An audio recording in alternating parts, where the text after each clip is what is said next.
create a new user, click on Users from the side menu, then click on All Users. Click on the Add New User button, then enter the required information, such as first name, last name, gender, type, and location.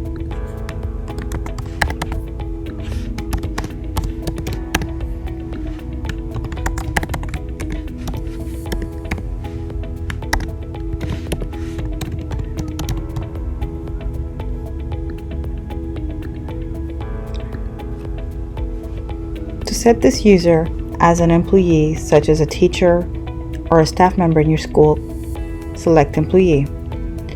To set this user as a guardian of a student in your school, select Guardian.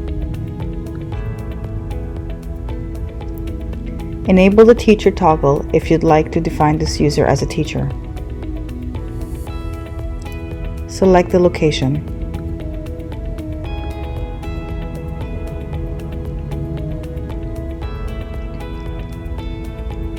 Enable the Send Notifications by Email toggle so that this user will receive notifications via the email address defined.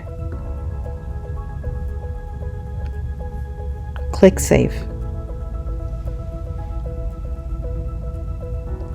The user has been successfully created and will receive an email shortly with the credentials.